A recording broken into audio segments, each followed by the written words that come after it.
Good afternoon, and thank you for joining us for the Outdoor Art Club presentation of the Many Faces of Abraham Lincoln. I'm Robin Geisler, and I'm working with fellow OAC team member Kathleen Taylor to bring you today's program. As you know, we're using the Zoom platform. We found that Zoom is not always perfect, and neither are we. Our team has worked very hard to master all that Zoom has to offer, but things still don't always work out quite the way that we think that they will. So please be patient with us.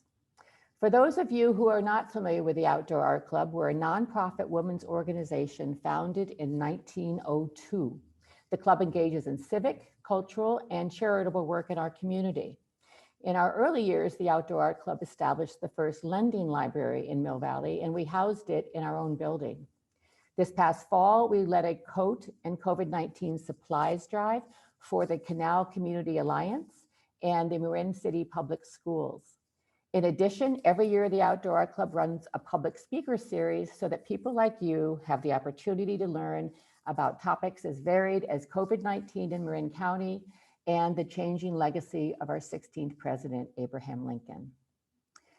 Before I turn this program over to today's program chair, please note that Zoom has two functions, one for chat and one for Q&A.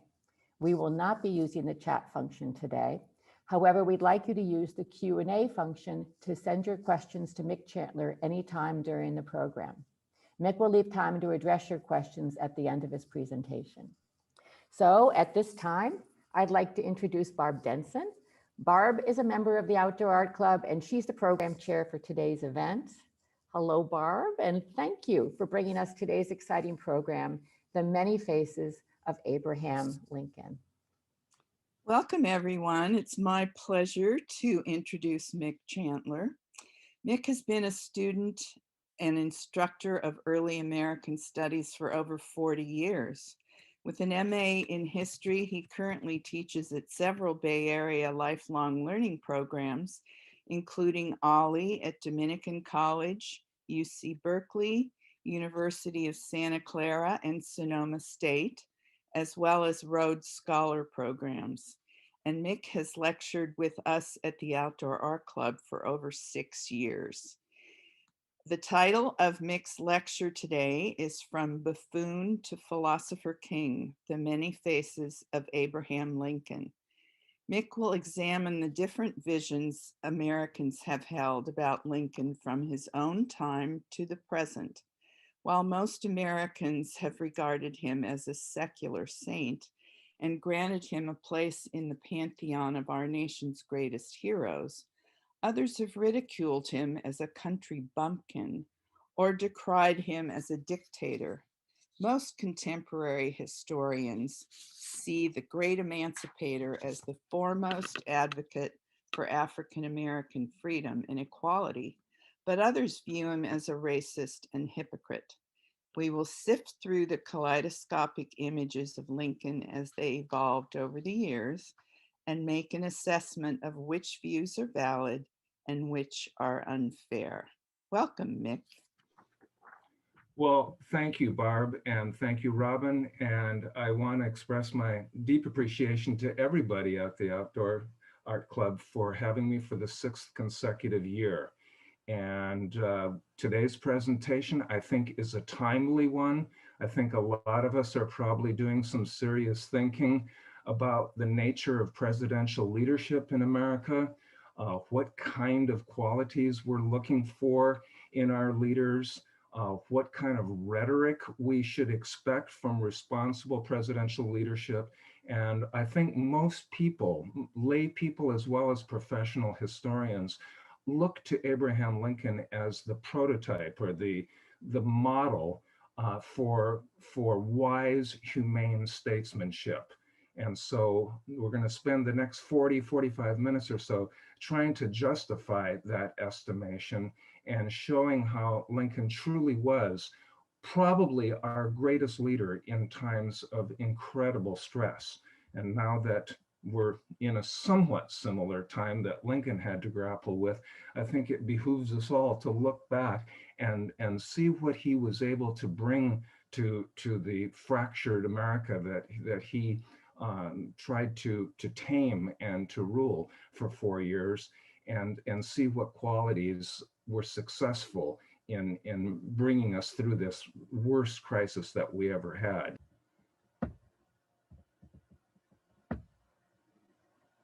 Okay, all right.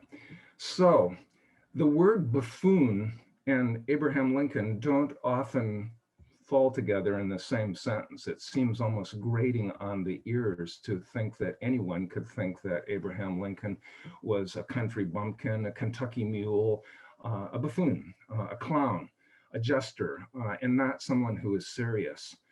That was partly due to the image that he projected. It's one of the many faces of Lincoln is the jokester. Some of the less favorable images that Lincoln has had to respond to over the years, we'll get into shortly. But I thought we'd start our talk today to just see what some of the major faces or images of Lincoln that Americans have held in the 160 some odd years since his tragic assassination.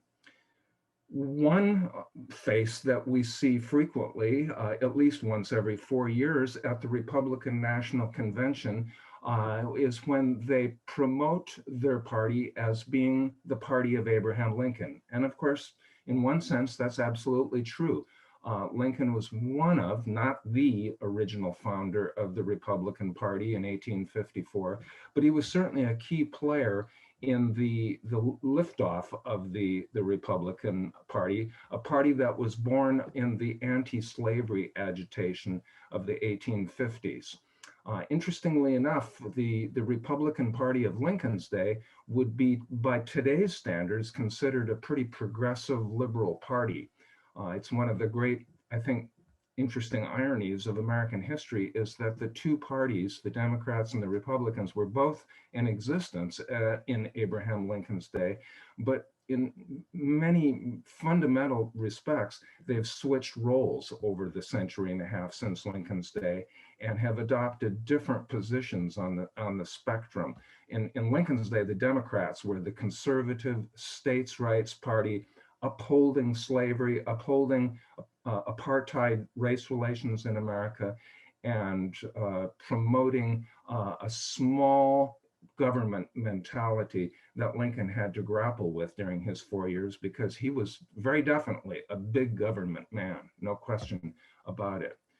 The liberal side of Lincoln's personality is celebrated by people like Mario Cuomo, who wrote a book called Why Lincoln Matters and presented him as a classic New Deal liberal. That was his interpretation of Lincoln.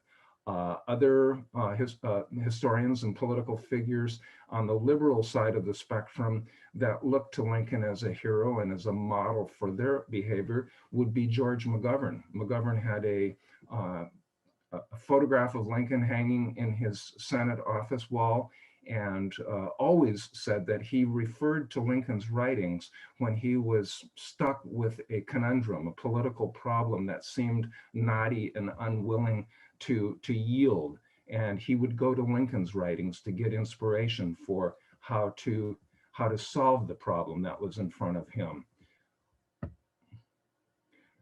Most people look upon Lincoln as the great emancipator, the man that finally cut the Gordian knot of slavery and ended this horrible evil after some 250 years, and was able to, by his Emancipation Proclamation of January 1st, 1863, free the slaves, at least most of them, in the Civil War era, and then by shepherding through the 13th Amendment during the last months of the Civil War, was able to formally abolish slavery right in the Constitution, such that it could never rear its ugly head again. And I think most people who admire Lincoln and look to him as a model leader see this as his crowning moment of glory. But there are, curiously enough, other people who take the position that Lincoln was a racist, that really his intention was not to help African Americans, but rather to eliminate slavery in order to clear the deck, you might say, of the American economy, so that poor and middle-class whites European immigrants from the Western European nations of mostly England, France, Germany, Holland, and so forth, could come to America and find economic opportunity for themselves and build a nation based on free white labor. And to accomplish this, you had to get rid of slavery. That's a take. I don't agree with it. We could go into that one in great detail, but we're trying to kind of present an overview of the many faces of Lincoln. And one of them that is particularly astonishing, I think, to a lot of us who perhaps haven't spent a great deal of time with this material, is the charge that Lincoln was a tyrant, a dictator who trampled on the Constitution in order to win the Civil War. The image that you see in your middle of your slide here, the unpopular Mr. Lincoln, shows a cruel looking effigy of a wicked looking Abraham Lincoln mounted on a stake. These stakes were paraded about at anti-war rallies during the Civil War throughout the North. The Civil War was not a popular war for many Northerners. It probably was the most unpopular war we have ever fought, with the exception maybe of the Vietnam conflict. And Lincoln was at the eye of the storm and therefore caught most of the blame in public opinion for leading us into this war. But many others reject this notion and said that no, he was no dictator, that he stretched the limits of the Constitution as far as was necessary to enable us to weather the storm, but that in the end, he, like his great predecessor, George Washington, knew what the limits were on presidential power and never transgressed those limits. That would be the view of most presidential historians today. If you read writers like Ron Chernow or Alan Guelzo, Michael Beschloss, they would all come down on the side of Lincoln being a wise statesman and far from being a dictator. Another face of Abraham Lincoln is that he was a pious Protestant Christian, frequently praying on his knees in the Oval Office, as we see on the left of our screen here today. Others, however, dispute this claim. There's a lot of evidence to indicate that Lincoln was an extreme skeptic on the subject of at least biblical religion. I think he was a religious man, but whether or not he actually believed the doctrines of Christianity, it's questionable. Lincoln always kept his cards close to the vest. The other side of the spectrum holds that he is an atheist. And if you see the poster on the right of your screen put out by the American Atheist Society, yes, there is such a thing, shows Lincoln with his supposed fellow atheists like Hemingway and Carl Sagan and Thomas Jefferson and Mark Twain and so forth. Whether all these people were really atheists or not is subject to debate. I think it would be safe to say that they were skeptical, but atheism is a different thing than skepticism. And I would say Lincoln's position on matters of religion was more of a questioning skeptic rather than an out and out atheist. I want to give you a couple of quotes from Lincoln before we launch into the real central part of our talk today, and that is what made him such an effective leader. Lincoln said during the middle of the great conflict of 1861 to 1865 that America will never be destroyed from the outside. If we falter and lose our freedoms, it will be because we destroyed ourselves. And I think given the events of last week, perhaps many of us should reflect on these words. Is this really our fate? We see this very disturbing, at least it was to me, scene of the sacking of the Capitol last week, in which one of President Trump's supporters is waving a Confederate flag as he moves through the Capitol corridors, something that no Confederate soldier was able to accomplish during 4 bitter years of warfare during the Civil War. That citadel was breached last week.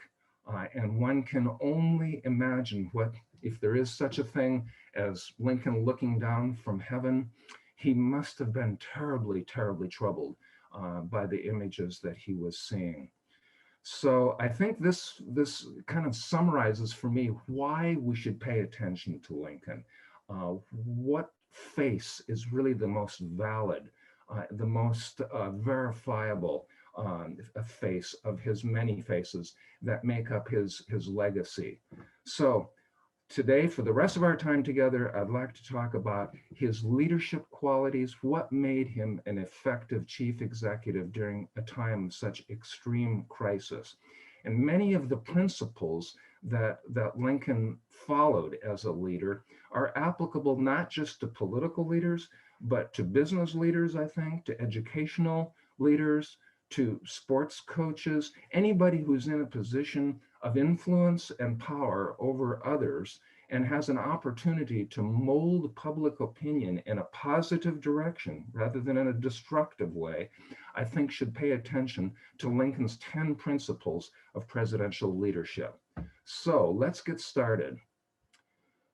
Principle number 1, maintain close contact with your subordinates and the public.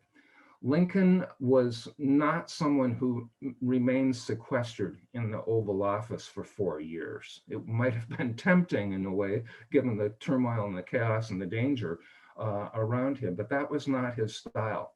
He practiced a model of leadership that some business leaders have referred to as MBWA, and that's an acronym that means management by wandering around. He left the White House far more often than he stayed holed up in the White House mansion. He wanted to meet with the people that he was leading.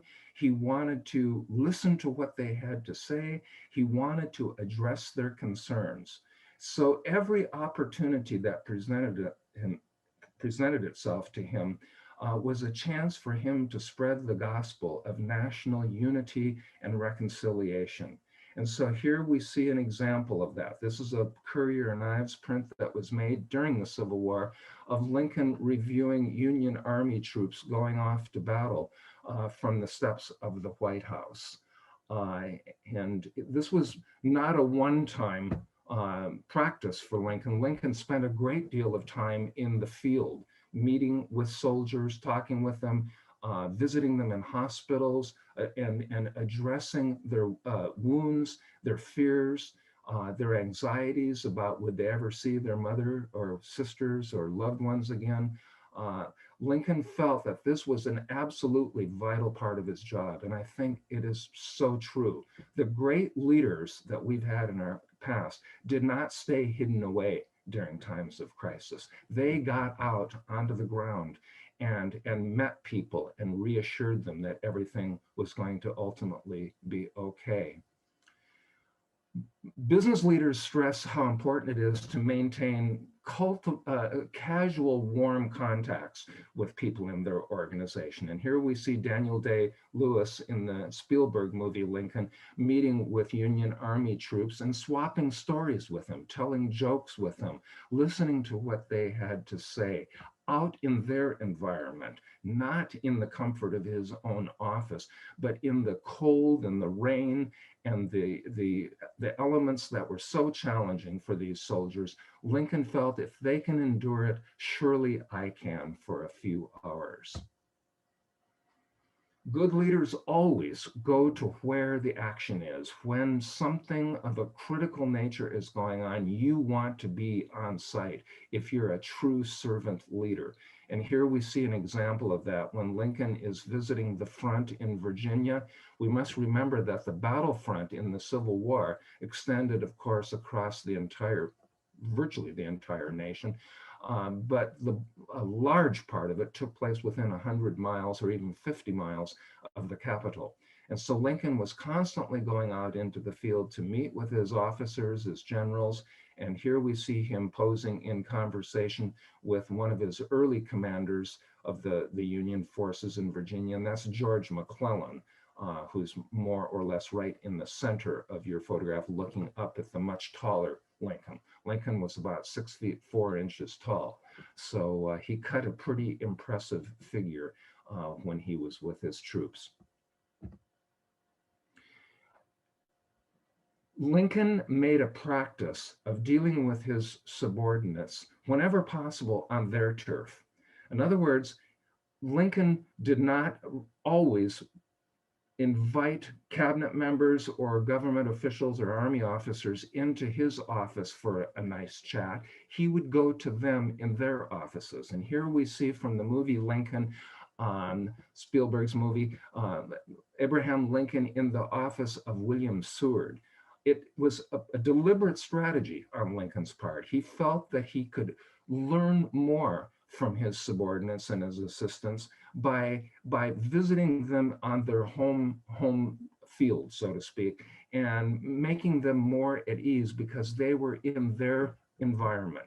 They knew the surroundings, they felt comfortable in their offices, and therefore they would be more likely to tell him the truth and to share their accumulated wisdom with him so that he could take advantage of that for the betterment of the nation. It's so much more effective than having sort of a king in his castle mentality that some presidents have had in the past. I think this is perhaps one of Lincoln's most effective strategies in meeting people and gaining their confidence. Principle number 2 of effective leadership: build strong alliances. No one, I think it would be safe to say, no leader can rule effectively and lead effectively if they try to do it all themselves. You have to cultivate a team of supporters that you can rely on, men and women that you trust and that you feel confident will give you their real feelings rather than just tell you what they think you want to hear. I think that's what separates a true leader from a faux leader.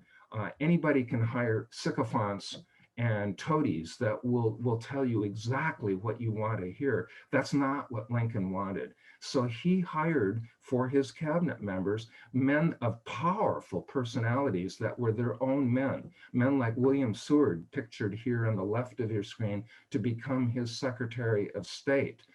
And ultimately, probably his closest friend during his White House years. The man on the right of the screen, Edwin Stanton, became the Secretary of War during about the second year of the Civil War. And he too was a powerful, powerful personality that minced no words when he was talking with the president. And that's exactly what Lincoln wanted.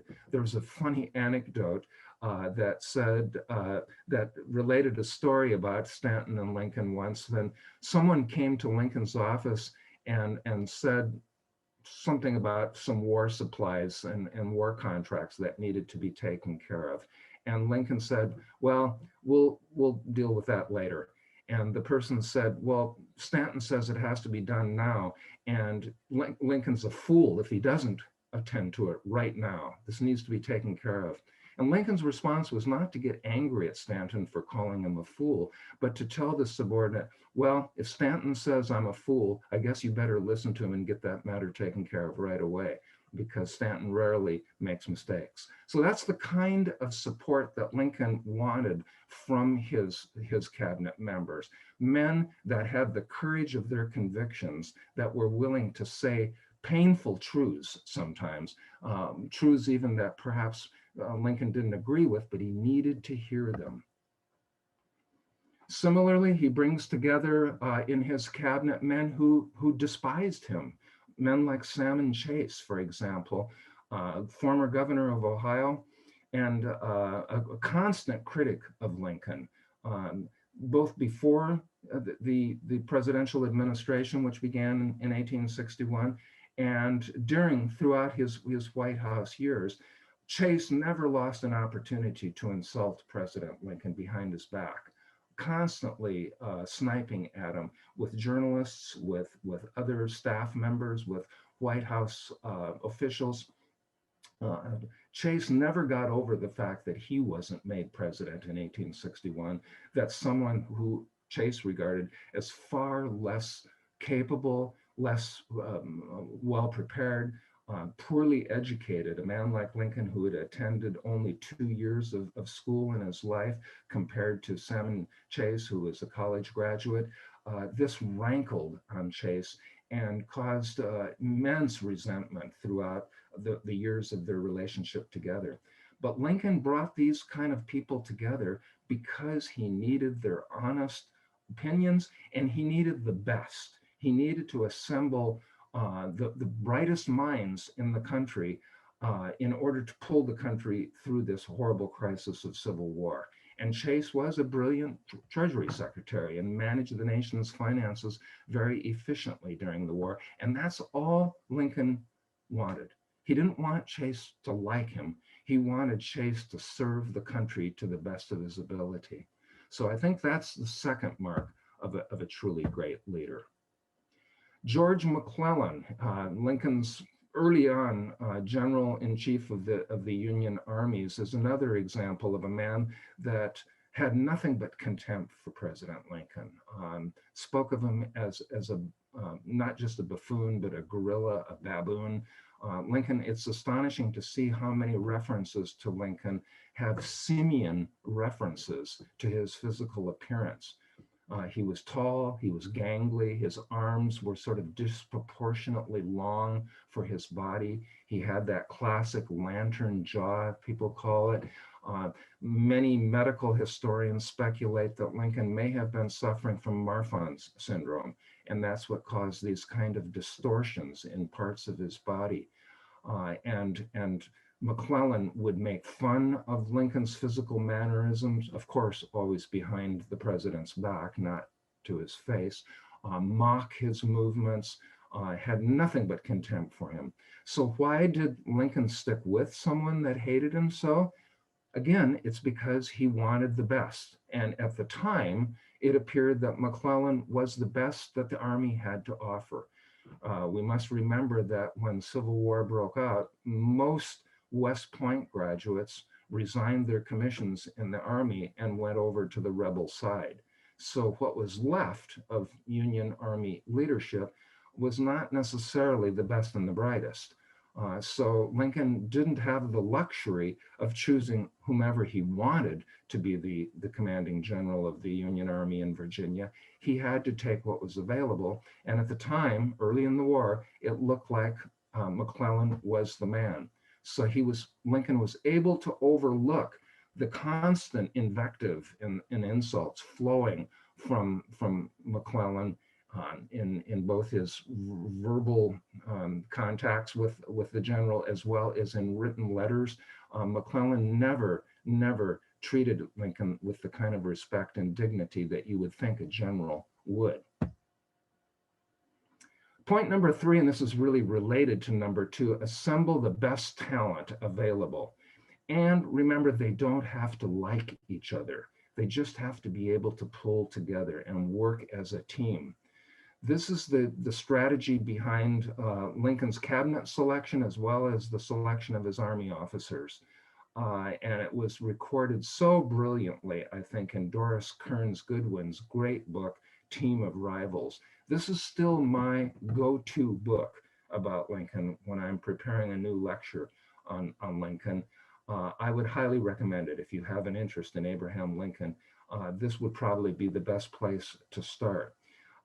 Lincoln's cabinet members didn't like each other frequently. Stanton and Chase were close, but aside from that, most of the members of the cabinet had nothing but contempt for one another. And they were rivals for power. They jockeyed for place of primacy within the administration, but they did their jobs well. After the first year or so of the war, there were no slackers in Lincoln's cabinet, no corrupt men. Lincoln purged anyone during his first year in office that wasn't doing his job, and he was able to ultimately assemble this team of rather fractious rivals. Again, they didn't always get along, but they were able to work together very, very harmoniously at the task at hand, and that was to win the war and reestablish national unity. A good leader should encourage initiative in the people that he selects. I think it's a mark of an insecure leader that demands that all decisions have to come through him before being implemented. A good leader hires the right people, and then once he hires them, he trusts them. Until that trust is broken, the good leader should assume that the people that he has brought on board are working in the best interests of the entire program. And Lincoln was a master at allowing people to exercise their own individual judgment on what to do in any given situation. And I think a perfect example of that is illustrated by this man right here, William Tecumseh Sherman, one of his most successful generals, the underling of Ulysses S. Grant. And here we see the fiery, red-headed, red-bearded martial figure standing in front of flames. This is supposed to be the burning of Atlanta in the background after rebel troops were defeated in the final battle in northern Georgia in September of 1864. And Atlanta was put to the torch and went up in flames. After the Battle of Atlanta was successfully won, which, by the way, went a long way toward ensuring President Lincoln's re-election in the 1864 presidential canvass, which was underway just a month or two after the fall of that important southern city. After the fall of Atlanta, Sherman was confronted with a decision. What do I do next now? And his decision was a very unorthodox one by military codes or the rule book, you might say, of the time. What Sherman decided to do was to cut loose from a supply base coming down from Tennessee through northern Georgia into the now destroyed city of Atlanta. Sherman decided to take his 60,000-man army on the famous March to the Sea to move eastward from Atlanta in the direction of Savannah, destroying everything in his path. It was Sherman's decision, his strategy was to take Georgia and then eventually South Carolina, essentially take them out of the war by wrecking their agricultural infrastructure. And his plan was to have his 60,000 men live off the land, take whatever livestock, crops they needed to feed themselves along the march to the sea, to destroy whatever plantations were in the way, and to show Southerners that you can't continue this struggle. It's futile, it's suicidal. Lay down your arms, Sherman said, come back into the Union fold, and all this madness will end very, very quickly, I promise you, Sherman said. What was militarily unorthodox about his decision was to cut loose from his supply base and to disappear basically into the depths of the Southern homeland. And remember, in those days, with no radio, telephone communication, Lincoln literally was going to lose contact with Sherman's army for several weeks. He didn't know where he was, but he was confident ultimately that if Sherman wanted to try this, if Sherman felt it could be done, then he would support him on that decision, even though Lincoln himself was somewhat dubious about the idea of cutting loose from your supply base. But as Sherman wrote him in a telegram, I can make this march. I can make Georgia howl. And so Lincoln said, well, if you can do that, do it. Go ahead. I will support you fully, even though it's not what the book says. And so Sherman very successfully takes his 60,000-man troop all the way to the Atlantic Ocean, captures Savannah, and then wheels his army north into South Carolina and destroys the capital of South Carolina, the capital of secession, Columbia.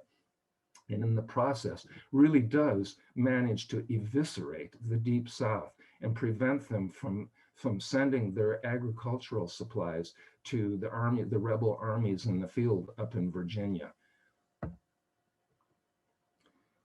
Principle number 5, a good leader should persuade rather than coerce. Lincoln was a firm believer that you get more flies with honey than with gall, as the saying goes. And so he would on occasion issue an explicit command, but mostly what he liked to do was to kind of inveigle his officers into doing what he wanted them to do without making it an overt order. He would send out orders to McClellan, for example, saying this letter is in no sense an order. And then he would go on to explain to McClellan what he wanted done. But with that preface, he allowed McClellan to operate within a framework of initiative and autonomous decision making. And then ultimately, if Lincoln couldn't go along with it, obviously he had to get rid of someone that just wasn't going to take the hint that he had provided. And he does sack McClellan during the second year of the war. He writes a letter to the general in the West at the time, Halleck, and he says, I hope you will consider, and then he goes on to explain his strategy for capturing the Mississippi River. But again, he doesn't issue a sort of a Caesarian edict from on top. You will do this. Rather, it's like he's trying to encourage his subordinates to see things his way. He sends a letter to another general, Rosecrans, in which he says, I have suggested to you, not ordered, and then he goes on to explain what he thinks should be done in Rosecrans' theater of action. So it's this kind of soft leadership, whenever possible, that Lincoln employed to get his will done. And then ultimately, he did have the backbone and the steel within him to take charge and dismiss people that he had to, people like John C. Fremont, for example, who couldn't take a hint and had to be fired. Leadership point number 6, character counts. It really does. A man of integrity is going to have far more loyal followers than a liar or a blusterer, I believe. And Lincoln seems to be almost peerless in this regard amongst American presidents. He wins the moniker during his presidency of Honest Old Abe, pictured here on the left. That was a song that was written right before Lincoln took office. As you can see, he still has a clean-shaven face, so we know it's before the war, since he grew his beard as soon as he arrives at the White House. On the famous photograph at the right by Matthew Brady, that's probably the most reproduced photograph of Lincoln in history. There's this quote from Lincoln that I think shows how big he was to overcome his ego by working with people who simply didn't like him, and in some cases didn't even respect him. As Lincoln says, we should be too big to take offense and too noble to give it. And I think that was true of Lincoln. He was able to absorb far more criticism than most presidents have been able to, and still maintain a degree of equanimity about his position. Leadership principle number 7, never act out of spite, vengeance, or anger. I think that's so important in a positive servant leader. A good example of this occurred in the days after the Battle of Gettysburg in early July of 1863. As you can see in the photograph here, Lincoln is standing with the general in charge of the Union forces at the Battle of Gettysburg, a man named George Meade. As we all know, the Union Army won a spectacular victory over the rebels at Gettysburg, repulsing Robert E. Lee's army, dealing out death and destruction on a staggering scale that forced the rebels to retreat back out of Pennsylvania, through Maryland and down into Virginia. And it was very clear, at least to Lincoln's mind and to most military historians who examined these days after the war, that if Meade had followed up on his victory at Gettysburg on July 1st, 2nd, and 3rd, if he had followed up on that victory by attacking Lee's retreating army, which was in disarray, and then they were trapped on the northern banks of the Potomac because of rainstorms that filled the river to overflowing, and there was no way Lee's engineers could put bridges across the river. They were basically sitting ducks for several days, and Meade let them go. He didn't follow up on his victory by delivering the smashing coup de grace. And Lincoln was unbelievably chagrined at Meade's unwillingness to act. And he writes out a letter to send to Meade, in which he says to General Meade, "I do not believe you appreciate the magnitude of the misfortune involved in Lee's escape. Your golden opportunity is gone, and I am distressed beyond belief." Lincoln writes this letter. He's very angry, as you can see when he writes it.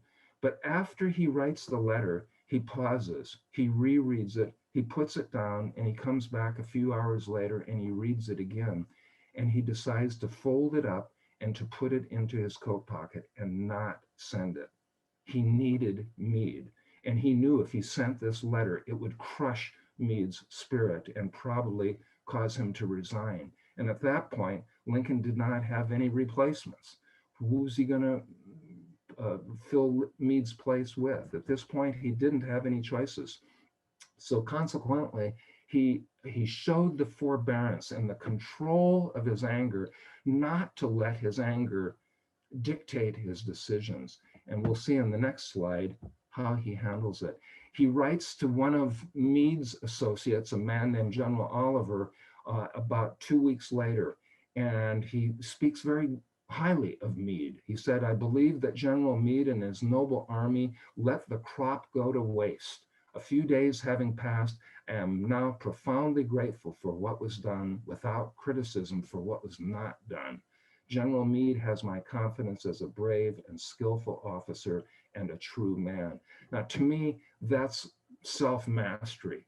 That's not letting your emotions take charge of your decision-making. So important in a good leader, I believe.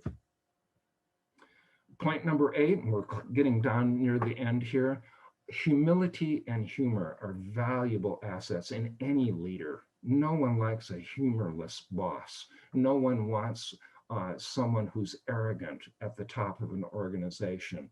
And Lincoln, because he came from such a humble background, this is the log cabin that he was born in Kentucky in 1809. He spends his youth not in college classrooms, where he would have loved to have been, by the way. He was a natural born scholar, but he never got the opportunity to utilize his intellect the way he would have hoped to, because he was too busy working, scratching out a living on his father's pathetically miserable little farm in Kentucky, and then Indiana, and then in Illinois. And he maintains this humility throughout his life. He never lets his office go to his head and turn him into someone that thinks that he was better than anyone else. Lincoln never believed that. If anything, I think Lincoln was overly cautious about spreading his knowledge or his abilities because of his humble backgrounds. He also knew when to add humor to a dark situation to lighten the mood. Lincoln was someone that loved frontier jokes. He was at his happiest probably when he was sitting around a fire with a bunch of friends telling stories. And he would tell them sometimes in situations in which his cabinet members and army officers really didn't see anything to laugh at. But it was very important for Lincoln to maintain a certain sense of levity about situations, so that we don't ultimately drown in our grief and our sorrow about the situation. When things got too bad in a discussion, he would try to break the pessimistic strain in which the conversation was going by saying, "That reminds me of a story."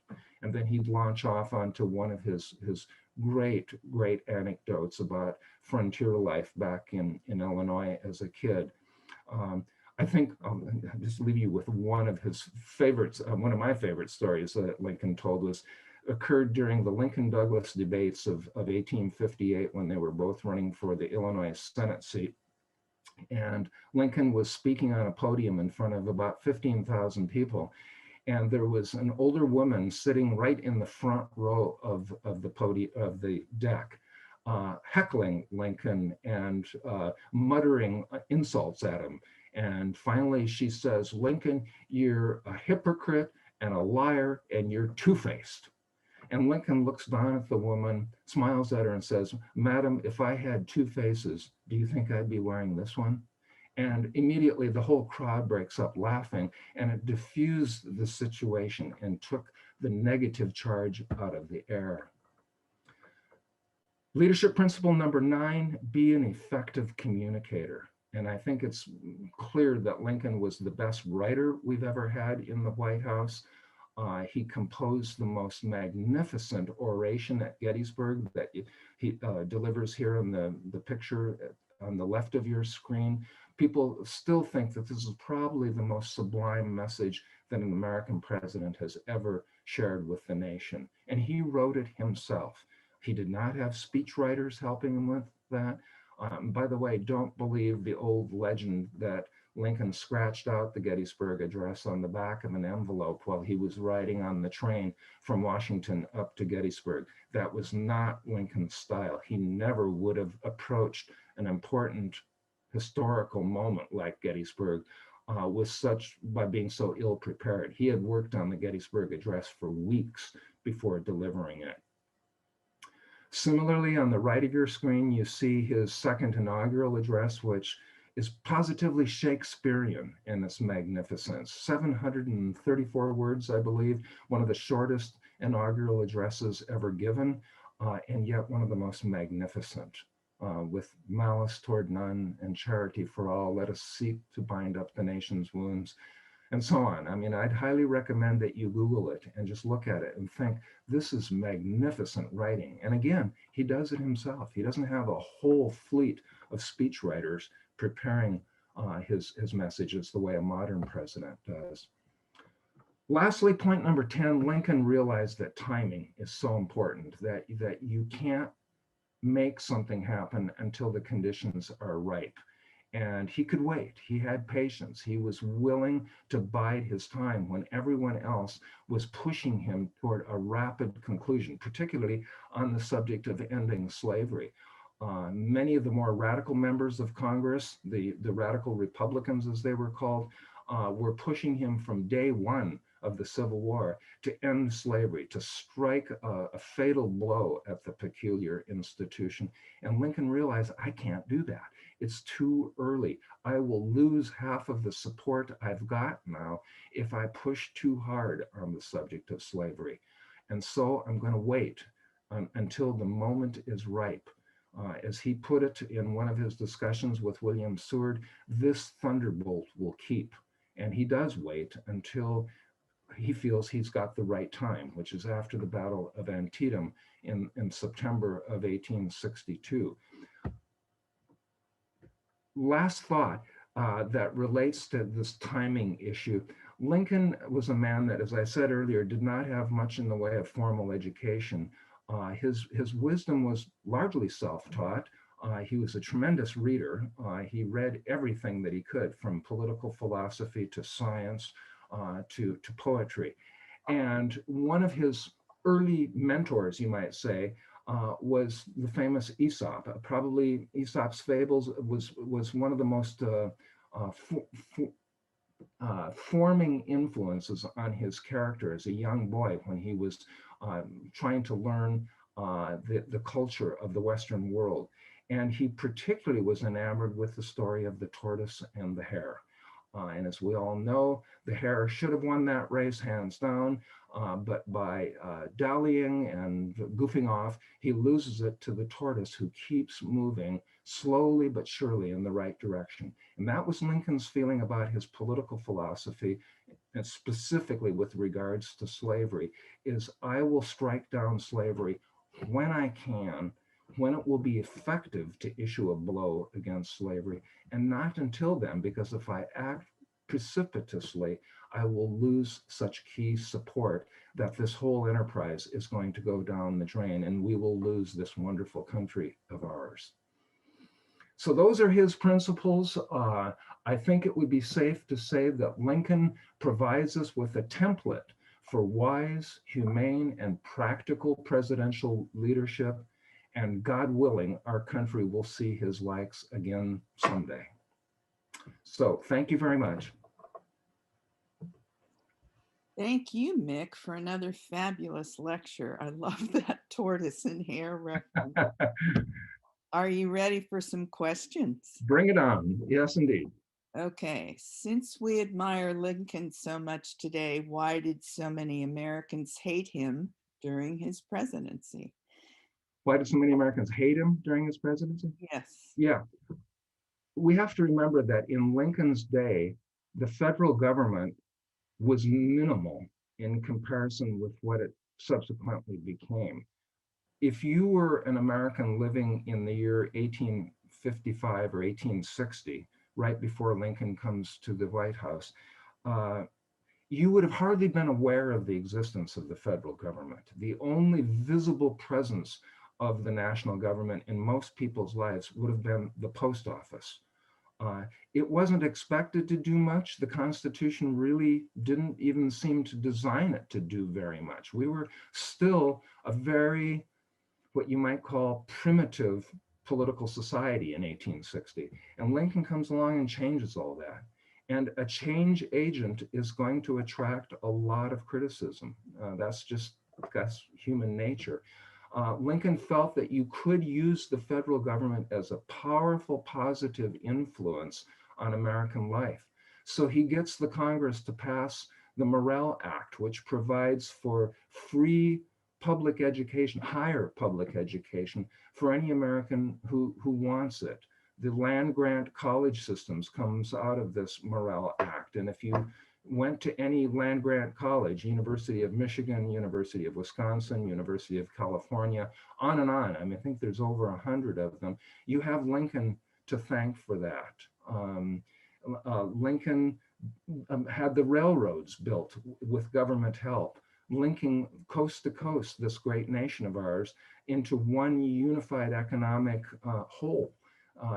These were revolutionary changes at the time, though, and people typically don't like revolutionary changes, I think. So I think that would be my short answer, is why he was so disliked in his day. Okay.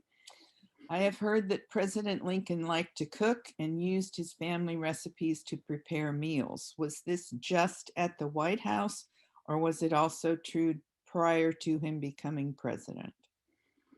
You know, that's a question. I don't know a great deal about his cooking interests. It's one that I'm going to have to dig into and find out.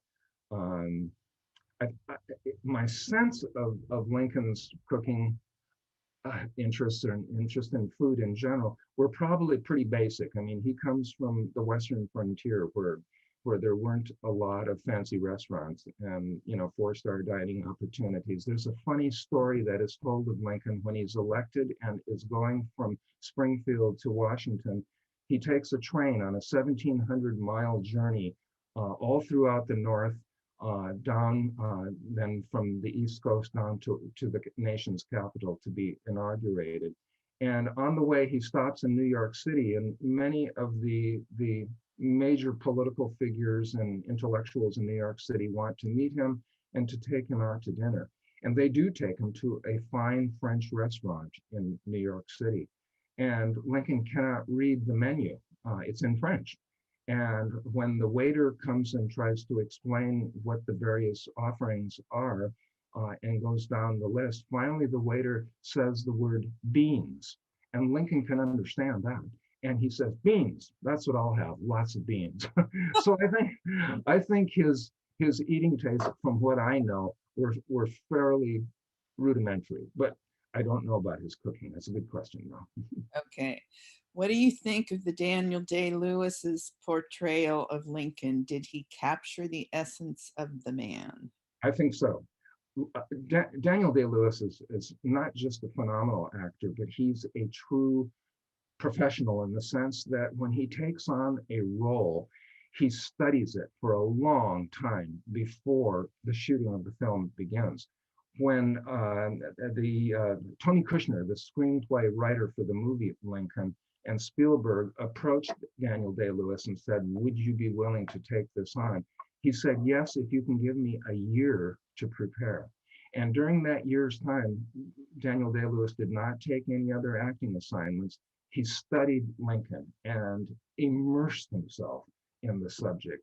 He met with Lincoln scholars. He learned how to walk like Abraham Lincoln. If you recall in the movie, Lewis kind of walked with a somewhat clumsy gait where he would lift his leg up and sort of thrust it in front of his other leg and then put his foot down flat on the floor before moving the hind leg out to do the same thing. This was probably the way Lincoln really did walk because of the Marfan syndrome or whatever other physical ailment he had. But yes, I think he definitely nailed that role. I'm very impressed. I've seen that movie 3 times and I've enjoyed it every time. Great. Do you feel one of Trump's deficiencies is that he did not read or learn from presidential history? Well, yes, I would say that would be a fair assessment. I mean, we can take this example from last week as a classic case in point. I think a really good leader would have been up at the Capitol that afternoon. He wouldn't have hidden away in the Oval Office the way President Trump did. He wouldn't have waited 24 hours before issuing a condemnation, this coming after having praised the people at the Capitol and said, "You're beautiful people and we love you," and so forth.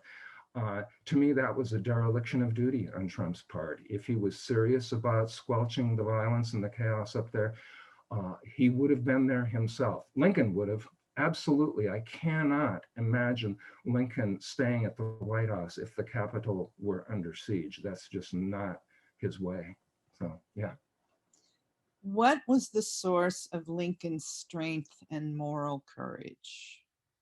Boy, that's a great question that still, after studying Lincoln virtually all my life, I have a hard time answering that. But I'll give you my take on it. I think the source of his courage and his interior strength was the fact that he came up from such miserable poverty in his childhood, and he made a promise to himself, I am not going to live this way my entire life. This is not my destiny. I have greater things to do than to chop wood out here on this lonely, ugly prairie. Lincoln had absolutely no nostalgia for the farm life. He hated it. He thought his father was basically a contemptible fool for living that way, for not being able to read or write, for living like a virtual savage out on the prairie. That was not going to be Lincoln's destiny. And I think his youthful determination to make something of himself and to overcome the shame of coming from such a dysfunctional family, I think that drove him to greatness. It's an interesting possibility, and I have to say I don't know enough about human psychology to say this with perfect confidence, but many great leaders come from really scarred backgrounds, psychologically wounded backgrounds, and I think that was one of the sources of Lincoln's greatness, paradoxically. Okay. Did Sally Field capture the essence of Mary Todd Lincoln? I think, again, she's one of my favorite actresses. I think she did a magnificent job capturing that raging anger that Mary Lincoln displayed so frequently. I mean, this was a very troubled marriage. Lincoln and Mary, I think it would be safe to say they married one another not because they really loved each other exactly, but because they sort of had to in a way. And I don't mean that in the old sense that she was pregnant, she had to, not that, but rather that Lincoln felt he needed to get married because he wanted to move up the political ladder. And it looked weird in those days for a man in his 30s to not be married if he wanted to rise to high office.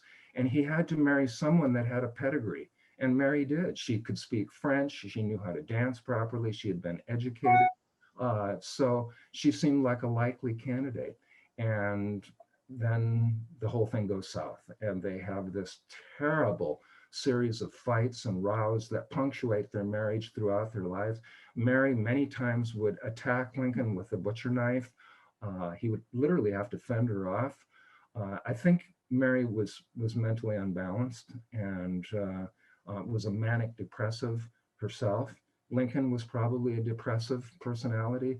So it was sort of a witch's brew. These are two people that never should have been together, and yet destiny put them together. So yeah. Mick, is it fair to criticize Lincoln for his views on race since he lived at a time when the vast majority of Americans were prejudiced? I think that's a very fair statement.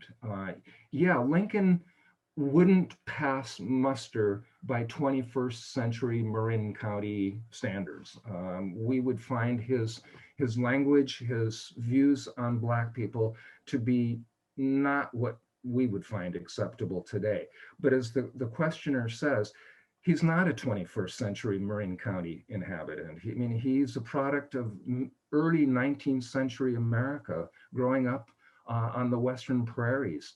So naturally, he's going to absorb many of the attitudes and positions of his environment.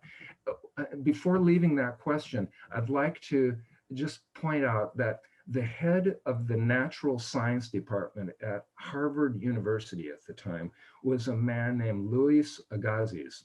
And Agassiz was probably the nation's foremost expert at that time in human psychology before it even became a formal discipline, a separate discipline. But Agassiz was absolutely convinced that Black people were inferior to white people, that they did not have the intelligence or the learning capacity of white people. So the reason I relate this is if the head of the science department at Harvard was a racist, how can we criticize, fairly at least, criticize Lincoln for harboring some views that were probably a little less than desirable on the subject of race relations? It would be unfair. It would be anachronistic, to say the least. Okay. Right. Seeing Confederate flags in the Capitol last week, as well as the images of swastikas, were sickening. Are we still fighting the Civil War and the Nazis? Yeah, isn't that the truth? These things never seem to completely go away, and they seem to periodically rear their ugly heads again. Yeah, I think probably all of us shuddered when we saw not just the Confederate flag, but the man that was wearing the Camp Auschwitz sweatshirt, others that were chanting blood and soil, the mantra of the Nazis in Germany. Yeah, it's an old saying, but I think there's a lot of truth to it that the South may have lost the Civil War on the battlefield, but they won the war in the hearts and minds of many, many Americans. I mean, it's no accident, I don't think, that the book Gone with the Wind still sells 100,000 copies a year over a century after it was published, or nearly a century, I should say, after it was published. This sentimental view of the Old South, this willful denial of historical reality. It's very painful. Yeah. And I guess we're getting close to time, but what's your opinion of the desire to change the name of Lincoln High School in San Francisco? I think I think that's nonsense. I think that people that are attacking all of our nation's iconic figures are going way overboard and are actually feeding this kind of bitter right-wing backlash by attacking statues of Lincoln, of George Washington, and Washington Square in New York City. They had red paint thrown all over the statue of Washington. It's not right, in my judgment. That's just terrible. Yeah. Okay, unfortunately, we're out of time. Thank you so much, Mick. We always learn something new and illuminating from you, and we'll look forward to seeing you in person next year. That's right. Outdoor That's Art right. I'll be counting the days when that can happen. Thank you, Barb. Club. And thank everyone with the club. I really appreciate your willingness to have me back year after year. It's a great pleasure. Can't wait till we do it in person. So thank you. Good. If you'd like to see more of Mick Chantler, he's teaching an 8-week class that starts tomorrow on the Founding Fathers from Washington to Aaron Burr for Ollie at Dominican University. And our next public talk is on January 21st at 1 p.m. The speaker will be Emily Murphy, author of the best-selling book, Grow What You Love. Emily is an organic gardener and designer who appeared on NBC's Today Show. Learn how to pair flowers with vegetables, care for soil, and grow your own edible pollinator garden. And then on January 28th at 1 p.m., Katie Butler, local author of The Art of Dying Well, will present on ritual and resilience, building meaning and connection in a world turned upside down by COVID. You can register for these and all future webinars at the Outdoor Art Club website under public events, where you can also sign up to be on our email list to continue to learn about future events. Thank you, everyone, for joining us today. We hope to see you again soon.